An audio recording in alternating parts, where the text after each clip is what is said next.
All right, the suitcase. You post up the eBay ad, but you purchased it, and Yeah, I did. yeah. What was in the description?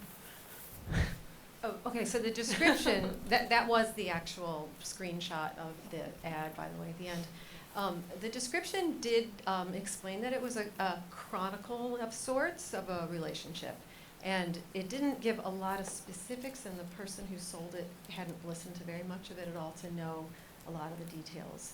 But I did know, I knew that there were 60 hours.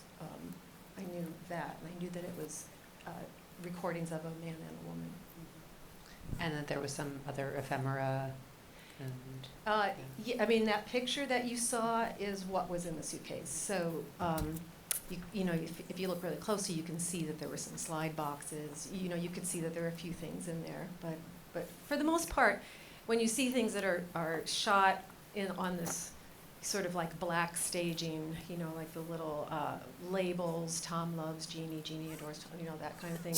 All of those things were all just kind of like indexed from what was in the suitcase. And what drew you to buy it? It was a little backwards, actually. I wasn't looking for this, but I was looking for a collection. And I was looking for not so much a journal or a correspondence, but I was looking for collections of objects that told a personal history over a period of time. And so a number of friends knew that I was looking for something like that, and I don't know if you noticed in the credits, but my friend Albert Steg actually discovered it on eBay, called me, and asked me, it's like, something like this, And so I said, oh, yeah, of course, it's like that wasn't really what I was looking for, but yeah, so we put a bid on it, and no one bid against us. Yeah. And it was just advertised as like a found thing, or Yeah, yeah. it was. It was just advertised as discovered suitcase. So the structure and the execution are very deliberate. Did you have that idea in mind initially, or did you come about that after several different, attempts, or?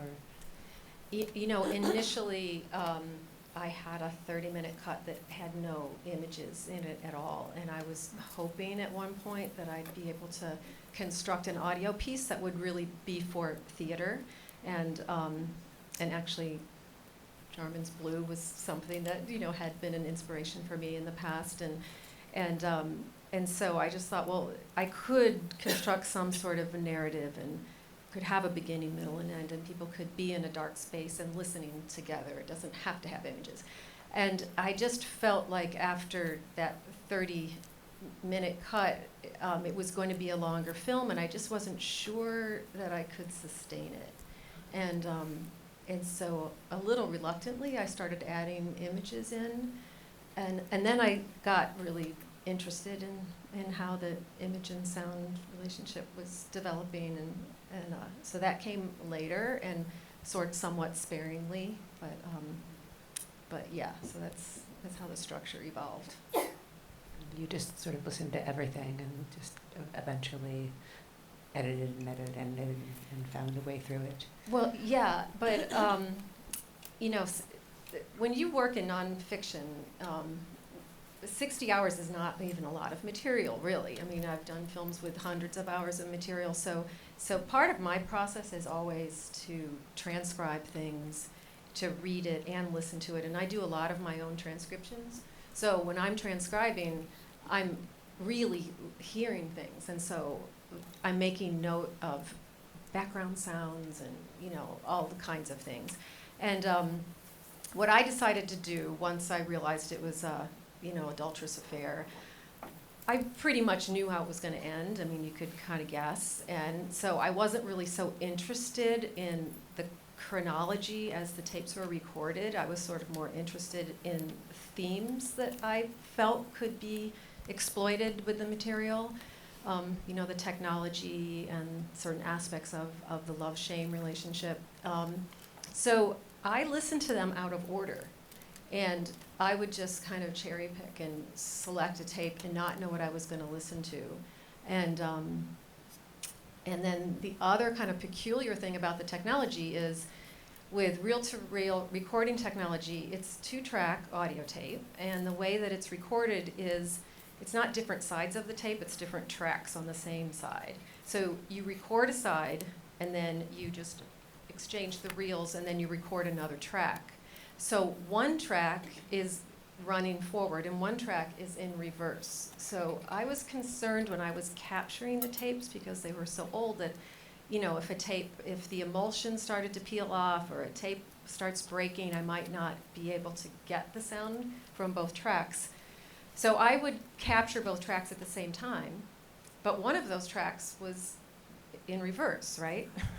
And then later, and not necessarily in order, later I would go and drop a reverse filter on that reverse track and find out what had been on the other side or the other track of that tape. So it was just sort of an interesting thing for me to do as I was structuring the film, was listening to things, and if it fit into a scenario that I was imagining could have happened, then I was, cutting aspects of it in. And if it didn't, or if I just decided I don't think I'm going to listen to the other track right now, maybe I'll wait and cut a different scene and come back to this later. And so I was continually sort of being surprised by, I thought maybe the response to this tape would have been this kind of a thing, and it wouldn't be.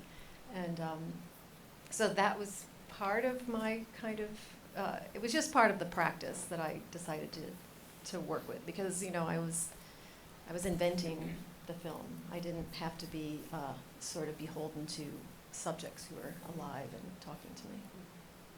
But you mentioned that there was something of an order to them when you got them, like there was a narrative formed by that already? There was a chronology written on, like when you see a lot of the tapes and you see dates, on the leader and things like that. Pretty early on, I trusted those dates, that if if it really was January, blah, blah, blah, 1964, then that was the order. So I could have listened to them in order and just decided not to. Okay, questions? Yes. What was the span time, the whole time period that this takes? Can you all hear the questions? No. Okay, Oh. the question was the time span? The years, you mean? Or the tapes were recorded between early '64 and later in 1966. The affair went on longer than that, more like 62 to 66, something like that. Yeah. Hi, congratulations. Thank you. I want to ask you how long you guys were editing and what did you decide to do about? The question was about editing and what we omitted. It's funny, we were just having a conversation outside the theater about that question of omission.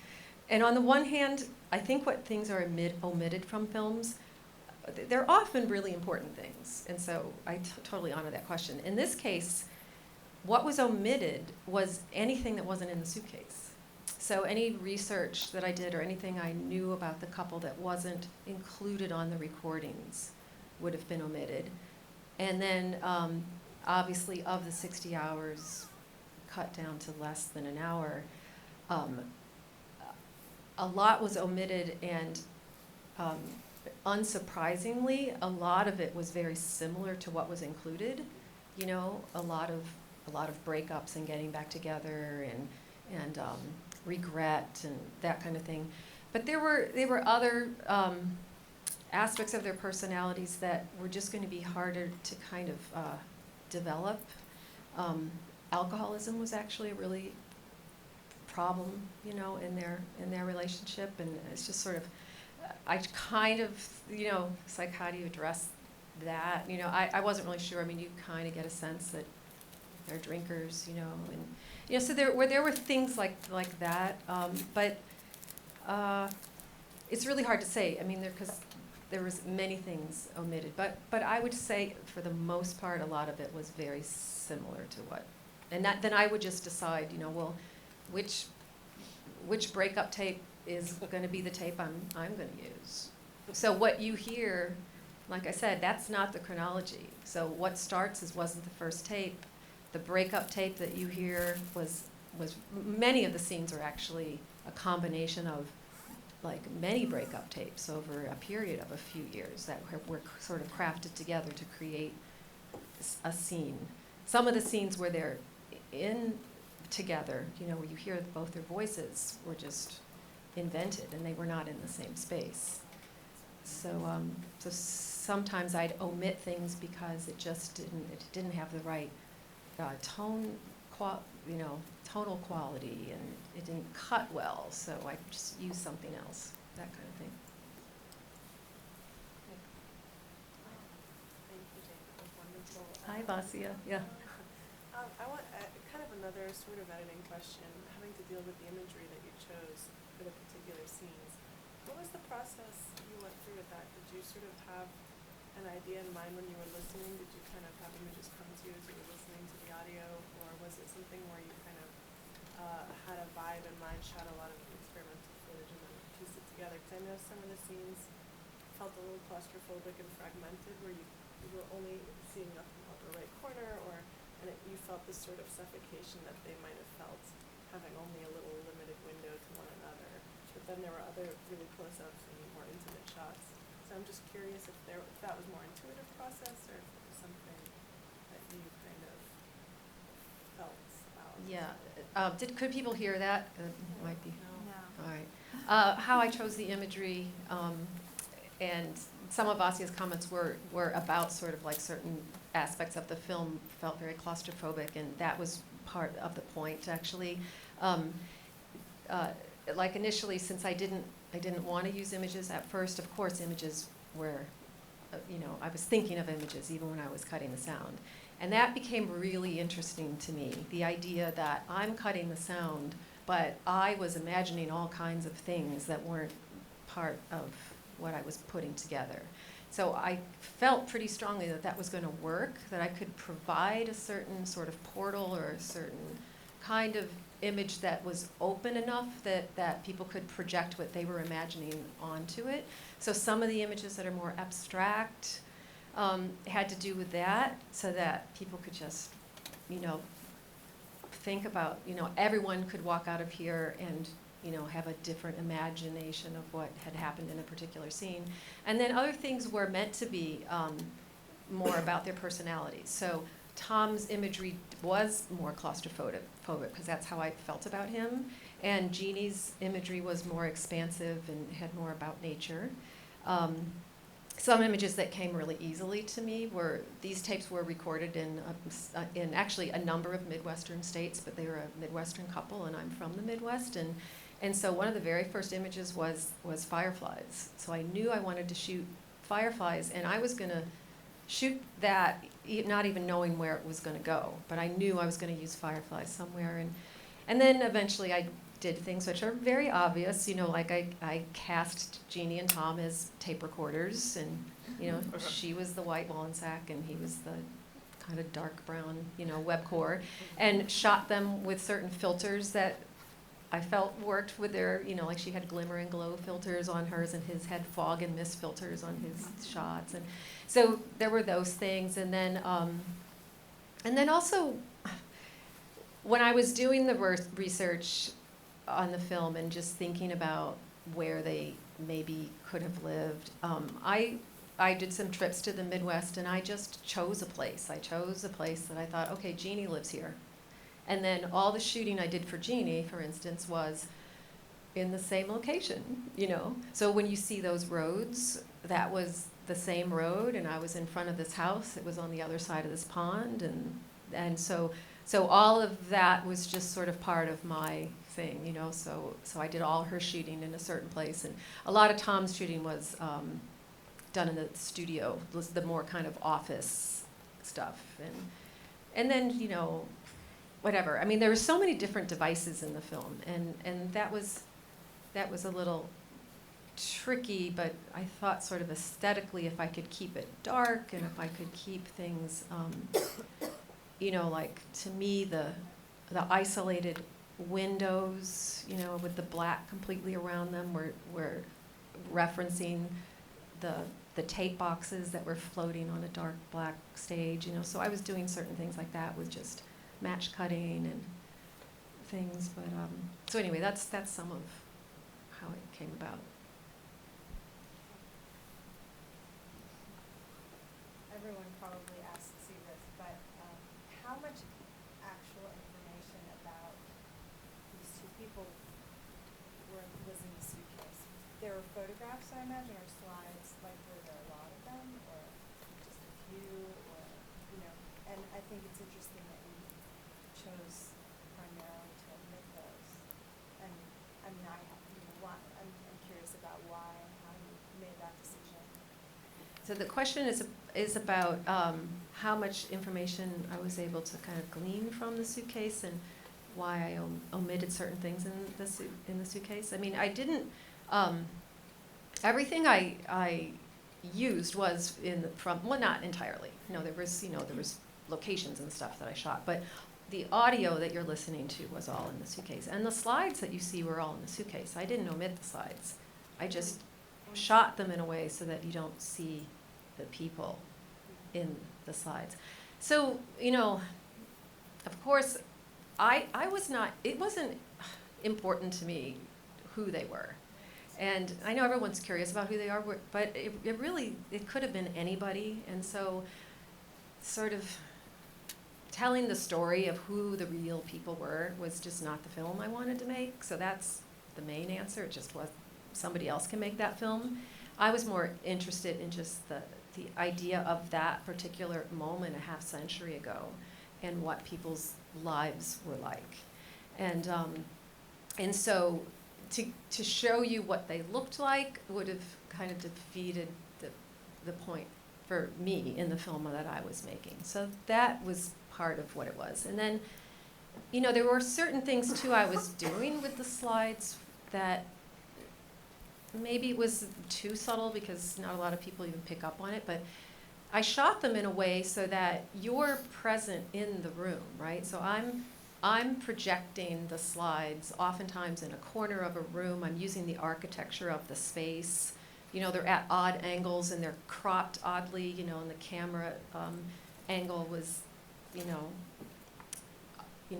against the projection of the slide. And so I really wanted you to sort of have a sense that you could have been looking at those slides, the same way you could be listening to these tapes, or who is listening to the tapes. So there was a certain importance to me to leave things vague enough. And then there's also the issue of trying to keep the couple anonymous for privacy reasons. I definitely wasn't interested in exposing who they were for that. And I don't have permission to use the material, and I totally admit that. And certainly Tom and Jeannie made these tapes, and they didn't have any of you in mind when they did it. So, they didn't necessarily want these to be heard. But to me, it's like, who are Tom and Jeannie? So,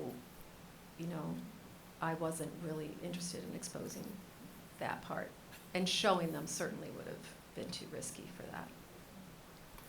I think we have to wrap it up, but I wanted to ask you, given what you said earlier, are you going to continue to work on projects that deal with the archive and found audio footage and video footage and things like that? There's other things I'd like to do with this material, and I think I will in future projects do things with this. The archive in itself isn't something that I feel is sort of my passion. It's sort of like this came to me as a collection. I definitely want to work more with this idea of creating films with objects. Creating films that are that leave a lot out, so that what people bring to it are a part of the process of discovering the film. So that is something that I definitely am going to do. Yeah. And if people have other questions, perhaps we can Sure. speak. Yeah. Thank you. All right. Thank you all for coming.